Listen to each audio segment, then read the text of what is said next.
ഈശോയിൽ ഏറ്റവും പ്രിയപ്പെട്ടവരെ, കർത്താവിൻ്റെ പരിശുദ്ധാത്മാവിൻ്റെ വലിയ അനോയിൻറ്റിങ്ങിന് വേണ്ടി നമ്മൾ കൂടുതലായി ആഗ്രഹിക്കുകയാണ്. നമ്മൾക്ക് മാമോദീസായിലൂടെ സ്ഥൈര്യത്തിൽ ലഭിച്ച ആത്മാവിൻ്റെ വലിയ പ്രവർത്തനം നമ്മൾ സജീവമാകാൻ ആഗ്രഹിച്ച് അനേകർ പ്രാർത്ഥിക്കുന്നുണ്ട്, ഒരുങ്ങുന്നുണ്ട് ഈ നാളുകളിലെല്ലാം. ജോയൽ പ്രവാചകന്റെ പുസ്തകം 2-ാം അധ്യായം 29-ാമത്തെ വചന ദൈവത്തിൻ്റെ വലിയൊരു വാഗ്ദാനമുണ്ട്. ആ നാളുകളിൽ എൻ്റെ എല്ലാ ദാസന്മാരുടെയും ദാസികളുടെയും മേൽ എൻ്റെ ആത്മാവിനെ ഞാൻ വർഷിക്കും.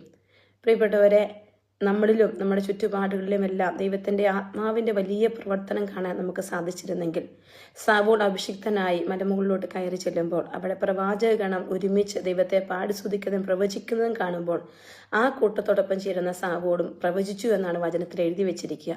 അപ്പോൾ നമുക്ക് കൂട്ടായ്മയോട് ചേർന്നായിരിക്കാം, സഭയോട് ചേർന്നായിരിക്കാം കർത്താവിൻ്റെ അൾത്താരിൽ നിന്നുള്ള ആത്മാവിൻ്റെ വലിയ അനോയിൻറ്റിങ് സ്വന്തമാക്കാം.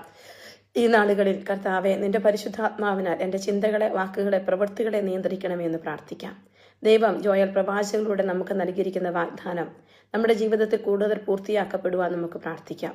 പന്തക്കുസ്താ ദിനത്തിൻ്റെ വലിയ അഭിഷേകം ഉണ്ടാവട്ടെ. പരിശുദ്ധാത്മാവ് നിയന്ത്രിക്കുന്ന വ്യക്തികളുടെ ജീവിതങ്ങളിൽ സ്വയം ത്യജിക്കലിൻ്റെ, ഈശോയെ മാത്രം മുന്നിൽ കാണുന്ന, എല്ലാം മറന്നുള്ള കർത്താവിൻ്റെ ദൈവരാജ്യ പ്രഘോഷണത്തിലുള്ളൊരു യാത്ര നമുക്ക് കണ്ടെത്താനായിട്ട് സാധിക്കും.